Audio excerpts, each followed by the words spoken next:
On this album. It is an absolutely, truly amazing album. So congratulations. I told my wife the same thing. She's it hasn't helped me get any foot massages or shoulder rubs, but I did tell her that. Mate, tell us a little bit about this album. Was there any goals or anything that you guys were aiming to get with this album when you went into the studio to record it? No, I mean, for me, it just because people were asking, "Oh, did you do anything different because of COVID or the lockdown?" No, I just ended up writing like we always do. I mean, to me, it was no different than any other record. It was just, you go in. I'd wake up every morning and go in my in the garage. I got a practice amp out there, and I just start writing riffs.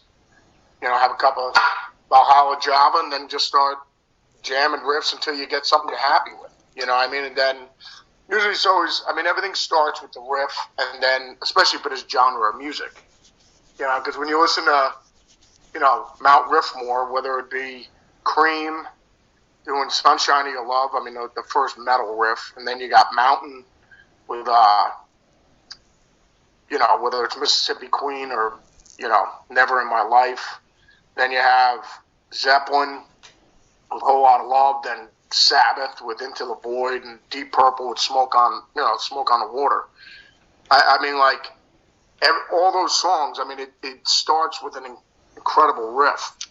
So, in this genre of music, it's just like the riff pretty much dictates where the song's going to go. And then, right from the riff, then, for me anyways, the way I end up doing it is the riff, and then it'll kind of inspire the melody, and then the lyrics will always last. Yeah. Tell us about your lyric writing, because your lyric writing has always been exceptional over the years, but this album seems to contain something even more special. This is the kind of album, I think I said in my review, that people will play to their wives, will play to their girlfriends. It's the kind of music that teenage me would have put on a mixtape for a girl. What was it with the lyrics this time around? What was sparking those lyrics for you? Well, for me, lyrics have always been,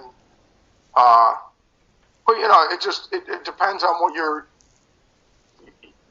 interested in. You know what I mean? It's just, a lot of times the lyrics would either be something that's happened to me, something that's happened to somebody I know, or if I'm reading some biographies, and I find it interesting, somebody's life or something like that.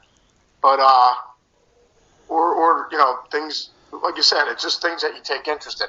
So that's the reason why all my lyrics are about fast cars, fast women, and fast living.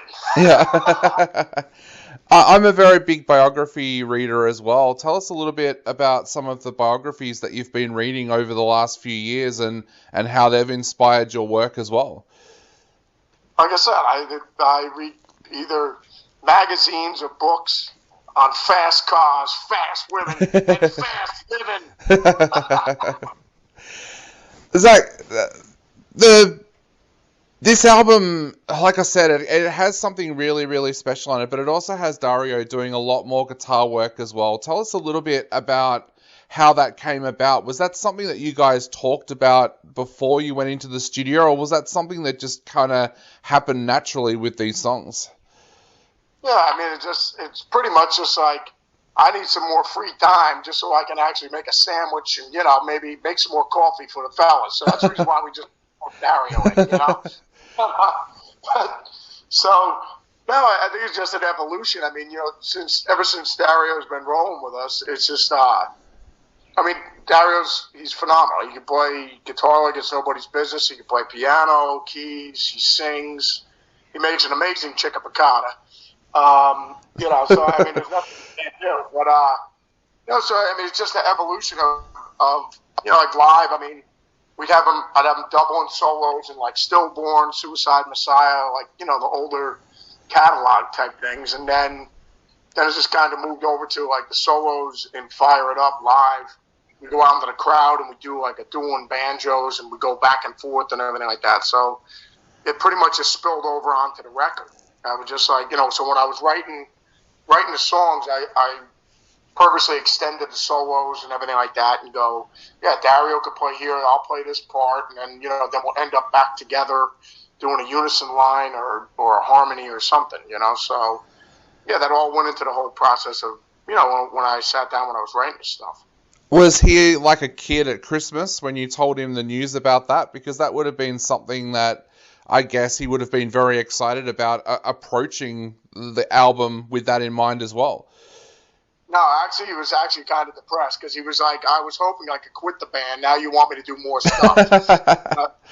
Yeah, he was thoroughly disappointed. He got sick, and after he got done throwing up, though, he was like, okay, what do you want me to play on the record? So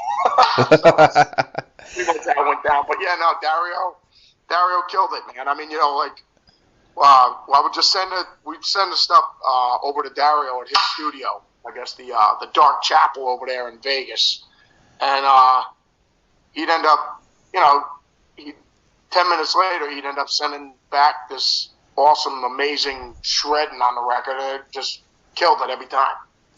It brings up memories of bands like the Allman Brothers and Judas Priest. Are they bands that you've looked up to and admired over the years as well? Yeah, I mean, when you're talking about two guitar player bands, I mean,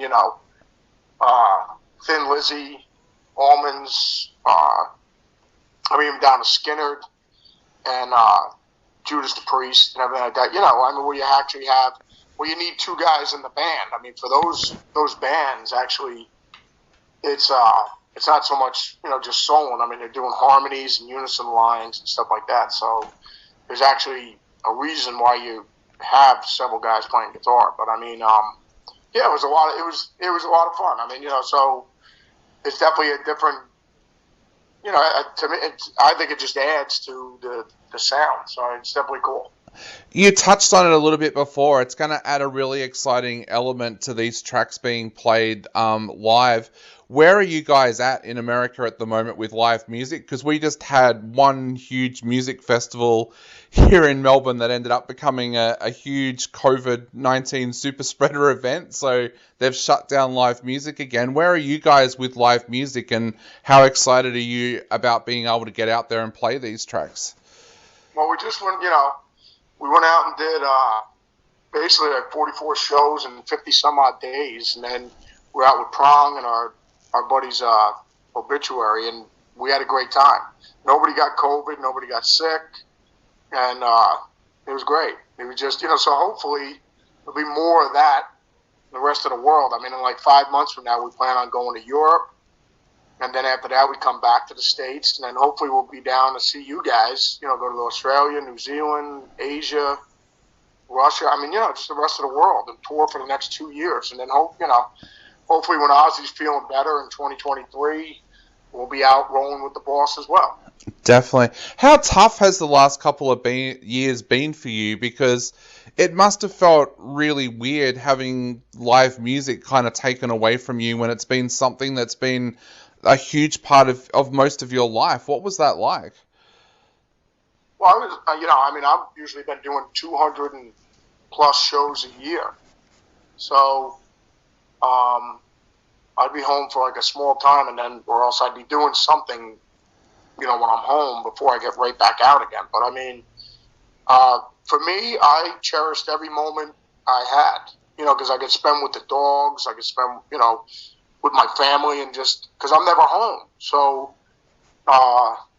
without a doubt, I cherished every moment. Like when I'm out on the road, I cherish that too. So I mean, I've never been one where I was just like, man, I can't wait to go home. Like when I'm out on the road, I love doing that. But when I'm home, I love being home. So to me, it was great. I loved being home, every moment of it. So now, when we went back out on the road, it was awesome as well. Yeah. Bringing it back to the album, of course, the title of the album, Doom Crew, you have had so many amazing people surround you over the years. Tell us a little bit about that idea of dedicating this album to those people that have been around you over the years. Well, yeah, the Doom Crew Inc. I mean, so the guys, because people were like, oh, you dedicated the record to the Doom Crew Incorporated. And the guys in And the gals in the Doom Crew Incorporated, they were like, wow, what happened? You run out of ideas? That's all they had to say. But no, it's just, yeah, without a doubt. Well, I mean, I think with every band, when you're out there, I mean, the crew is what, keeps the machine running, without a doubt, man. I mean, it's completely a team effort, that's for sure. So, yeah, without a doubt. Yeah. But once again, that's what they all said now. They came back. They didn't say thanks. They were like, wow, could have come up with anything, huh?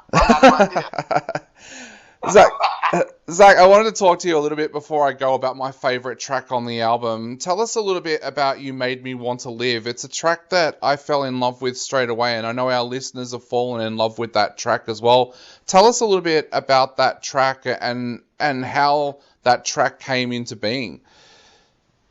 Well, it was actually, I was reading, somebody had passed away, and I remember reading the comments of people saying, and then somebody had made the comment, like, oh, I'm going to miss you, you made me want to live.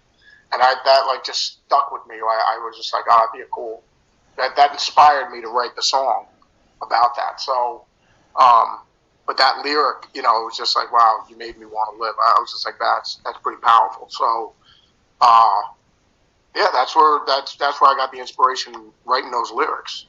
Yeah, there's also a very, very haunting version of Love Rain Down here as well. What was the inspiration about going back and re-recording that track, and how did you get that really, really haunting sound with it this time around? Well, I mean, obviously, that's the way it was originally written.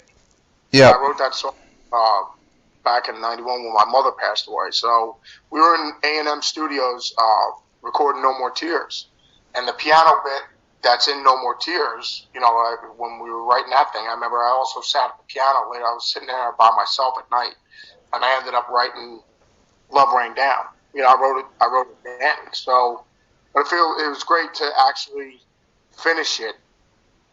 I mean, because it's been around, but I mean, like you said, to actually have it, to finally put it on vinyl, and actually have it on a record. So, and then it has the big long solo at the end and everything like that. So I'm really happy with the way it came out. Definitely. Well, Zakk, I know we are running out of time very, very quickly, but I just wanted to ask before we go, what would you like to say to all of your Australian fans out there that, because of COVID, have waited so long to see you guys come back to Australia, but also have fallen in love with this album? What would you like to say to them all out there? I just tell everybody to stay strong.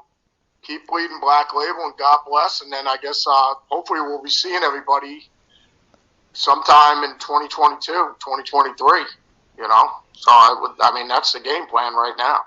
Awesome. Well, Zakk, thank you so much for taking the time to chat to us today. It's been an absolute privilege chatting to you, and we cannot wait to see you guys here in Australia very, very soon. You got it, Father Dave. We'll tell the gang down there we said hi, and I'll talk to you in a bit, my brother. Great talking to you. Will do. Thanks, brother. I'll talk to you soon. See you later. Take care. Bye. Bye, buddy.